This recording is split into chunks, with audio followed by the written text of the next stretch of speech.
रामगढ़ की। लिंकेज कोयले की हेराफेरी के आरोप में कोयला लदा 4 ट्रक जब्त किया गया है। फर्जी कागजात तैयार कर लिंकेज कोयले की कालाबाजारी चल रही थी। इस गिरोह के 3 सदस्यों को पुलिस ने हिरासत में लिया है। आरोपियों के पास से सीसीएल के फर्जी मुहर, लैपटॉप समेत कई कागजात बरामद हुए हैं। हर महीने करीब 1000 करोड़ जेएसएमडीसी लिंकेज और सीसीएल एक्सक्लूसिव कोयले की कालाबाजारी हो रही है। जेएसएमडीसी और सीसीएल रामगढ़ समेत झारखंड, बिहार, यूपी की बंद फैक्ट्रियों को हर महीने लाखों मीट्रिक टन सस्ते दर पर लिंकेज और एक्सक्लूसिव कोयले का आवंटन होता है। छोटे उद्योगों, हार्ड कोक भट्टा, गोल भट्टा, सॉफ्ट कोक भट्टा को बढ़ावा देने के लिए राज्य सरकार सस्ते दर पर उपलब्ध करवाती है जेएसएमडीसी से लिंकेज कोयला। फैक्ट्री मालिक लिंकेज कोयला फैक्ट्रियों में इस्तेमाल नहीं कर कोयले की तस्करी कर रहे हैं, कालाबाजारी कर रहे हैं। इन कोयलों की रामगढ़ समेत झारखंड की लगभग सभी फैक्ट्रियों पर लटक रहा है ताला, फिर भी हो रहा है जेएसएमडीसी से कोयले का आवंटन। एसपी प्रभात कुमार की कार्रवाई से लिंकेज कोयले की कालाबाजारी करने वाले उद्योगपतियों में हड़कंप मचा है।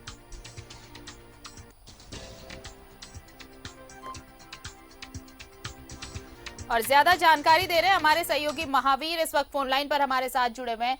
महावीर, अगर जेएसएमडीसी से इन कोयले का आवंटन होता है उन फैक्ट्रियों के लिए, तो उन फैक्ट्रियों में तो ताला लगा है, बावजूद इसके आवंटन हो रहा है। और देखिए, अगर आवंटन हो रहा है तो उसकी तस्करी किस तरह से धड़ल्ले से की जा रही है फर्जी कागजात के तौर पर। यहाँ तो ये पूरी मिली भगत है। क्या प्रशासन को खबर नहीं या प्रबंधन को खबर नहीं? सब कुछ जानते हुए भी ये तमाम चीजें चल रही है, ये कालाबाजारी का धंधा जोर शोर से चल रहा है। जी, सबसे पहले मैं आपको बतला दूं कि ये धंधा वर्षों से चल रहा है और न्यूज 11 ने हमेशा इस मामले को उठाया है। लेकिन यहाँ के जो अधिकारी हैं, जिला उद्योग विभाग है और जो वन विभाग के लोग अधिकारी हैं, जिला के अधिकारी हैं, उनके कानों में जूं नहीं रेंगती है। उसका सबसे बड़ा कारण है कि इसके एवज में बंधी बधाई मोटी रकम उन लोगों तक पहुंच रही है। आपको बतला दूं कि एक्सप्लोसिव कोयला होता है जो सस्ते दर पर फैक्ट्रियों को दिया जाता है। जेएसएमडीसी का कोयला जो होता है वो लघु उद्योग चलाने के लिए फैक्ट्रियों को दी जाती है, लेकिन ये उसकी कालाबाजारी करते हैं, उसका फर्जी कागजात तैयार करते हैं और कई बार इस पर मामला भी दर्ज हो चुका है। यहाँ तक कि जेएसएमडीसी के जो अधिकारी यहाँ पे बैठते हैं रामगढ़ जिला में, उनके खिलाफ भी पूर्व में मामला दर्ज हो चुका है। कई फैक्ट्री मालिकों के ऊपर भी कोयले की कालाबाजारी करने के आरोप में मामला दर्ज हो चुका है, लेकिन उसके बाद भी ये जो धंधा है वो रुकने का नाम नहीं ले रहा है। और सबसे बड़ी बात ये होती है कि जब फैक्ट्रियां बंद है तो उसको किस आधार पर ये दिखाया जाता है कि वो चालू है। आपको बतला दूं कि हर महीने यहाँ से जिला प्रशासन की ओर से रिपोर्ट भेजनी पड़ती है जेएसएमडीसी को कि कौन कौन सी फैक्ट्रियां चालू है, किस किस को आवंटन दे सकते हैं। ऐसे में सारी फैक्ट्रियों को खुली होने का यहाँ से जानकारी दी जाती है। आखिर ये जानकारी कौन देता है? जो जिला उद्योग का जो फील्ड ऑफिसर इंस्पेक्टर होते हैं उनके जी में ये रहता है कि वो फैक्ट्रियों का निरीक्षण करें। निरीक्षण करने के बाद इसकी रिपोर्ट करें कि कौन फैक्ट्री खुली है और कौन बंद है।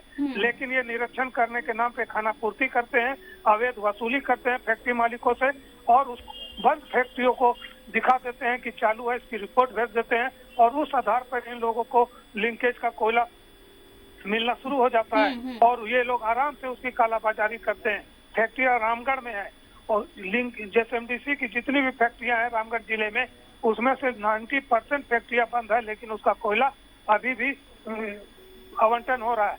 और इसके अलावा एक्सक्लूसिव कोयला जो होता है वो बड़ी बड़ी फैक्ट्रियों को दिया जाता है, जिसमें आपको बता दूं कि यूपी, झारखंड, बिहार के बड़े बड़े उद्योगपति हैं जो अपना चेहरा नकाब के पीछे छुपा के रखे हुए हैं। उन लोगों का अगर सामने आ जाए मामला तो बहुत बड़ा ये रैकेट समझिए, एक बड़ा सिंडिकेट काम कर रहा है जो इस तरह के काम में कर। कुछ दिन पूर्व 25 लाख रुपए के साथ दो कर्मचारी पकड़ाए थे। जब उससे पूछताछ की गई तब उन्होंने बतलाया कि जो एक्सक्लूसिव कोयला है उसको हम लोग सरकारी कागजात जो सीसीएल से मिलता है उस पर छेड़छाड़ करने के बाद उसको हम लोग यूपी, बिहार की ईंट भट्टों में बेच देते हैं। वही पैसा कलेक्शन करके वो ला रहे थे, जो जांच के क्रम में हजारीबाग में उनको हिरासत में लिया गया था। उसके बाद भी इसमें कोई कार्रवाई नहीं की गई, कोई जो एक्सक्लूसिव कोयला है उस पर पाबंदी नहीं लगाई गई। जैसे एमडीसी का जो कोयला लिंकेज दिया जाता है उस पर कोई नियम कानून नहीं बनाया गया। उन लोगों को अगर है तो केवल कोयले का कालाबाजारी फर्जी कागजात पे खुलेआम हो रहा है, लेकिन अधिकारियों को अपनी मोटी रकम की चिंता रहती है, बंदी बधाई रकम की चिंता रहती है। जी चलिए, बहुत बहुत शुक्रिया महावीर तमाम जानकारी के लिए आपका।